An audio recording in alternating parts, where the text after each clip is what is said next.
Thank you for listening to our presentation.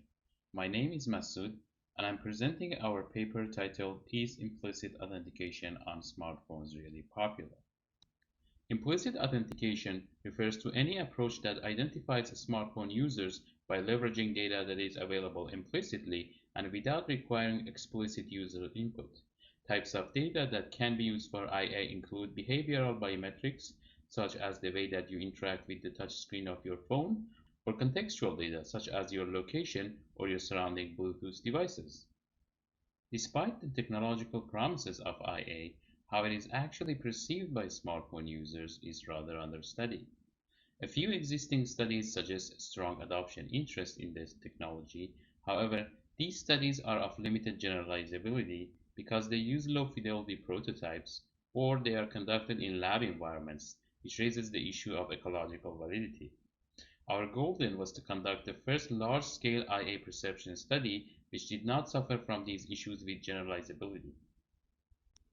To do so, we evaluated how a smart lock, which is a feature of Android smartphones, is perceived by users.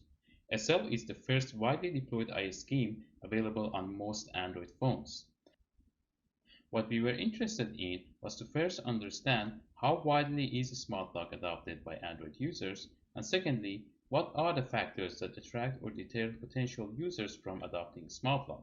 We started by conducting a cognitive walkthrough with users study, which involved 2 cognitive walkthrough sessions and 16 think-aloud sessions. We used semantic analysis to analyze this data and form a series of preliminary hypotheses about our research questions. We then conducted an online survey on Amazon Mechanical Turk involving 343 Android user Turkers to verify our hypotheses.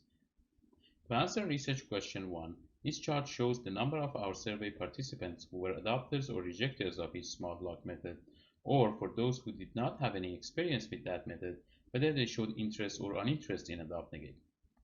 We used this data to calculate an adoption, a rejection, and an interest rate for each smart lock method, and then we obtained an overall average.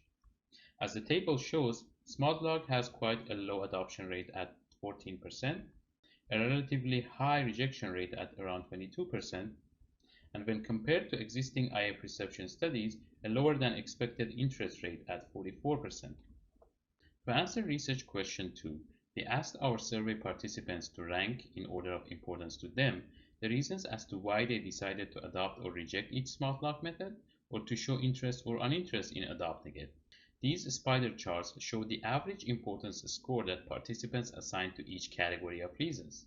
As we can see, utility, security, privacy, and reliability plays significant roles in shaping users' perception of a smart lock.